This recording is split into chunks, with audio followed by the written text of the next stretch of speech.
कहानी की शुरुआत में जंगल के अंदर हमें एक लड़की को दिखाया जाता है जो किसी से डरकर भाग रही है। उसका पूरा जिस्म खून से लथपथ था।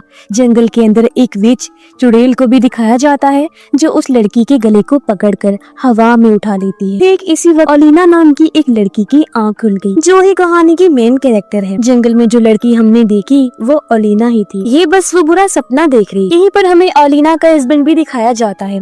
दोनों एक दूसरे से बहुत प्यार करते हैं और साथ में बहुत खुश थे। ओलिना का हस्बैंड जब नहाने के लिए गया तब ओलिना अपनी एक दोस्त को कॉल करती है। वो कहती है कि सब कुछ बहुत अच्छा चल रहा है, मैं अपने हस्बैंड के साथ बहुत खुश हूँ और अब मैं अपनी आगे की जिंदगी उसके साथ ही गुजारना चाहती हूँ। रात के वक्त जब ओलिना का हस्बैंड काम से वापस लौटकर आता है तब ये दोनों बहुत अच्छा टाइम साथ गुजारते। इस दौरान टीवी पर एक न्यूज चल रही थी। बताया जाता है कि रशिया ने कई मुल्कों पर हमला बोल दिया है। रशिया के फौजियों ने हमला करने के बाद लोगों का जीना मुश्किल कर दिया है। बड़े बड़े मुल्क भी रशिया के सामने घुटने टेक चुके। फौजी लोगों के घरों में घुसकर उन्हें काफी ज्यादा टॉर्चर कर रहे हैं, जुल्म करते हैं, मारते पीटते हैं। ओलिना का हस्बैंड जहाँ रहता था वहाँ पर भी रशियन फौजी आ चुके, इसीलिए वो अपनी वाइफ को चुपके से लेकर यहाँ से कहीं दूर जा रहा था। ये लोग सीधे रास्ते नहीं जाते बल्कि जंगल वाले रास्ते से जाने का फैसला करते हैं क्योंकि वो वाला रास्ता शॉर्टकट था। लेकिन उन्हें नहीं पता था कि जंगल में जाने के बाद उनका सामना रूसी फौजियों से हो जाएगा। ये रूसी फौजी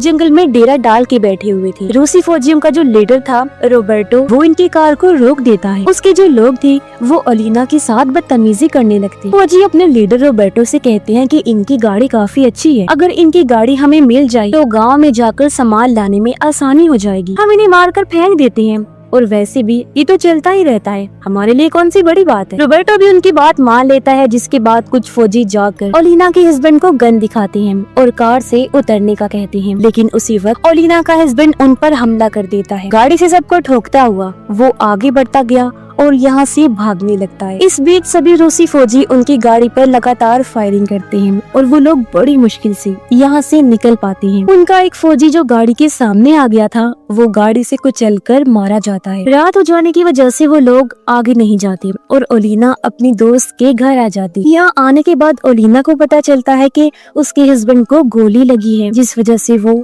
काफी ज्यादा जख्मी हालत में था, इसीलिए वो नीचे गिर जाता है।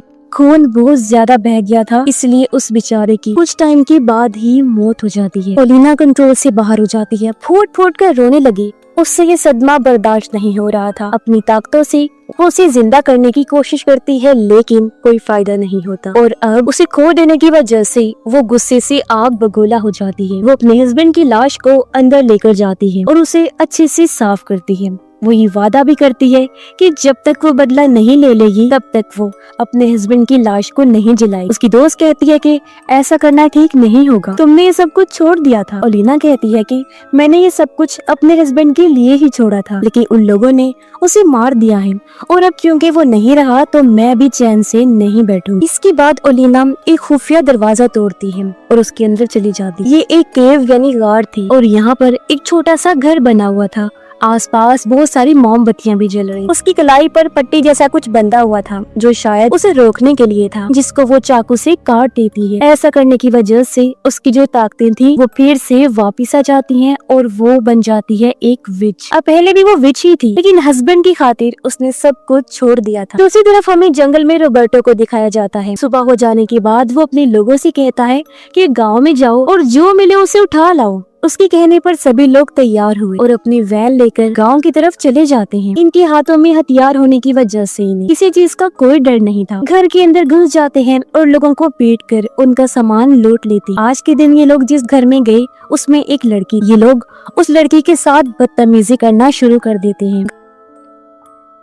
घर का सामान लूटने के बाद उस बेचारे के साथ बहुत गलत करते हैं और वो बहुत रोती है। बाहर कुछ रूसी फौजी बैठे हुए थे अपने साथियों के आने का इंतजार कर रहे। तभी यहाँ पर साइकिल लेकर एक औरत जो इन फौजियों के बारे में उल्टा सीधा बोलने लगती है जिसकी वजह से ही एक फौजी गुस्से में आकर औरत के सर पर गोली मारता है और उस बेचारे की भी मौके पर ही मौत हो जाती है। इसके बाद ये सभी फौजी सारे घरों में से सामान लूटने के बाद जंगल में वापिस आ जाते हैं। ये लोग अपने साथ उस लड़की को भी लेकर आए सिर्फ इसलिए कि जब चाहे उस बेचारी के साथ गलत करे। इसके बाद सीन बदलता है और हमें ओलिना को दिखाया जाता है। वो बाहर उनकी गाड़ी के पास जाकर गाड़ी पर लगे खून की सैंपल को ले लेती है। ये खून उस फौजी का था जो गाड़ी के सामने आया था। अब एक की तो कुचलने की वजह से मौत हुई थी और दूसरा ये वाला फौजी जिंदा था। ओलिना उस खून को लेने के बाद उस पर एक रिचुअल जादू करती है, जिसकी वजह से उस फौजी की हालत खराब होना शुरू हो जाती है। उसके मुंह से इंसानी लंबे से बाल बाहर निकलते हैं, जिससे सब और वो खुद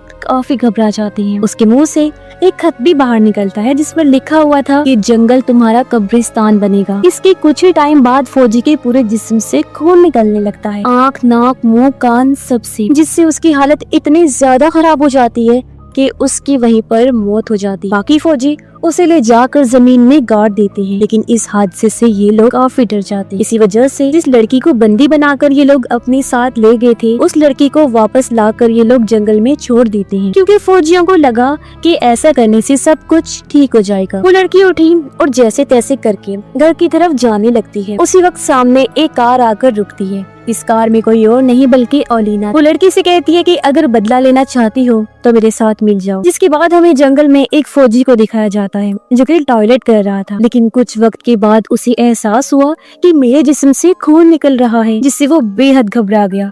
अब जाहिर है इसके पीछे भी ओलिना का हाथ था। अब इन्हीं में से एक सोल्जर अपनी फैमिली के पास जाना चाहता था। वो फैमिली की तस्वीर को देखकर उन्हें बहुत याद कर रहा होता है, लेकिन उसकी मजबूरी थी, वो अपनी टीम को छोड़कर नहीं जा सकता था। अब थोड़ा टाइम गुजरने के बाद जब वो फौजी सो गया तो ओलिना उसे मारने के लिए उसके बहुत करीब आ जाती है, लेकिन इससे पहले वो उसे मारती, वो उसकी फैमिली की तस्वीर को देख ली और सिर्फ तस्वीर को भी लेकर यहाँ से चली जाती। वो फिर दूसरे किसी फौजी को अपना शिकार बनाने के लिए आगे बढ़ी और जैसे एक फौजी देखा उसे मारने के लिए वो उसके सामने बहुत सारे पैसे फेंक देती। वो फौजी पैसे में इतना अंधा हो जाता है कि वो ओलिना का पीछा करने लगता है। अब अगले दिन सुबह पता चलता है कि ओलिना ने उस फौजी के साथ किया। दरअसल ओलिना ने उस फौजी को ले जाकर एक पेड़ से बांध दिया था। उसका बहुत बुरा हाल था, खून निकल रहा था और जिस्म पर कपड़े नहीं थे, ठंड से वो कांप रहा होता है। और लीना ने उस फौजी के ऊपर भी रिचुअल किया और सभी फौजियों के सामने उनके ही आदमी को जान से मार देती है, वो भी बॉम्ब की तरह फाड़कर, जिससे उसके जिस्म के टुकड़े टुकड़े हो जाते हैं। अब इतना सब हो जाने के बाद भी रोबर्टो अपने लोगों से कहता है कि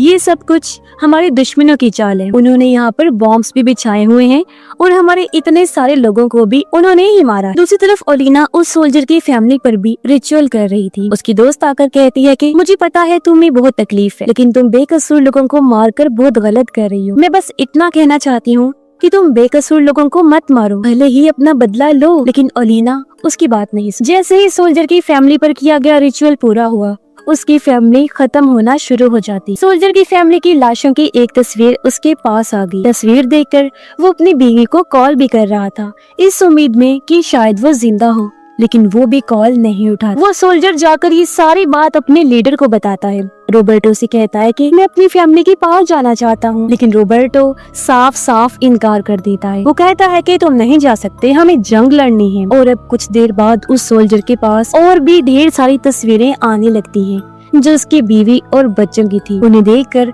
सोल्जर बहुत डर जाता है और दुखी होकर रोने लगा। यहाँ से भाग निकलने का फैसला करता है। वो जाकर वैन में बैठा और उसे लेकर यहाँ से निकलने लगता है, लेकिन तभी उस सोल्जर के सामने ओलिना आ जाती है जो उसे डराने लगी। डर की वजह से वो बेचारा कांपने लगा और बिना सोचे वैन को लेकर काफी स्पीड से पीछे की तरफ जाने लगता है। उसकी इस गलती की वजह से कुछ सोल्जर्स कुचल कर मारे जाते हैं, जिस वजह से बाकी के सोल्जर्स को इतना गुस्सा आया कि वो लोग उसे बांध कर बहुत पीटते हैं।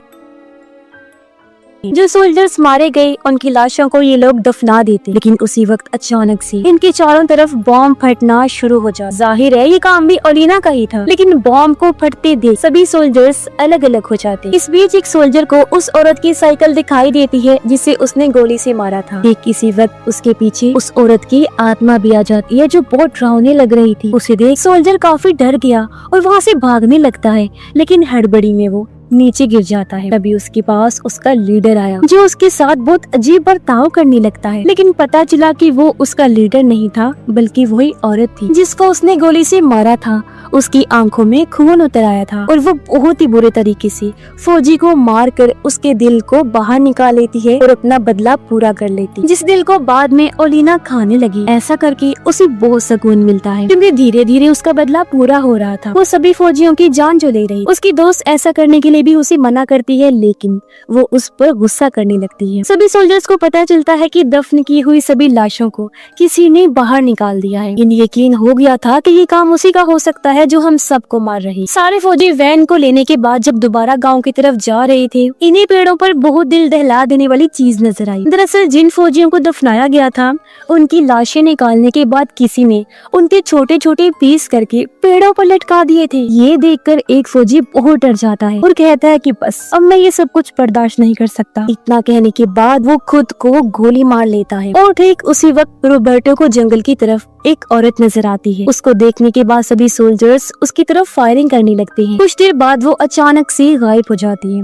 दरअसल वो और कोई नहीं बल्कि ओलिना थी, लेकिन वो खुद को बचा नहीं पाती। बहुत सारी गोलियां लगने की वजह से वो काफी जख्मी हो गई थी। उसकी दोस्त ओलिना की मदद करते हुए उसके जिस्म से सारी गोलियों को बाहर निकालती। सोल्जर्स को जंगल में उस जगह खून नजर आता है, जो देखने के बाद वो लोग समझ जाते हैं कि वो जो कोई भी था वो अब जख्मी हो चुका है। खून का पीछा करते करते ही लोग ओलिना की दोस्त के घर के पास आ जाते। दो सोल्जर्स अंदर चले गए, जबकि दो सोल्जर्स बाहर ही खड़े हुए। अब ओलिना बाहर वाले दोनों पर भी जादू करती है, जिससे दोनों आपस में लड़ने लगते हैं और बात इतनी ज्यादा बढ़ जाती है कि एक दूसरे को जान से मारने पर उतर आते हैं। मौका मिलते ही एक सोल्जर दूसरे को गन से शूट करके उसकी जान ले लेता है। जो दो फौजी अंदर गए थे उनमें से एक रोबर्टो था। अंदर आने के बाद जब भी दोनों खुद को शीशे में देखते हैं तो इनकी हालत बहुत खराब लग रही। एक सोल्जर का चेहरा तो पूरी तरह से जल चुका था।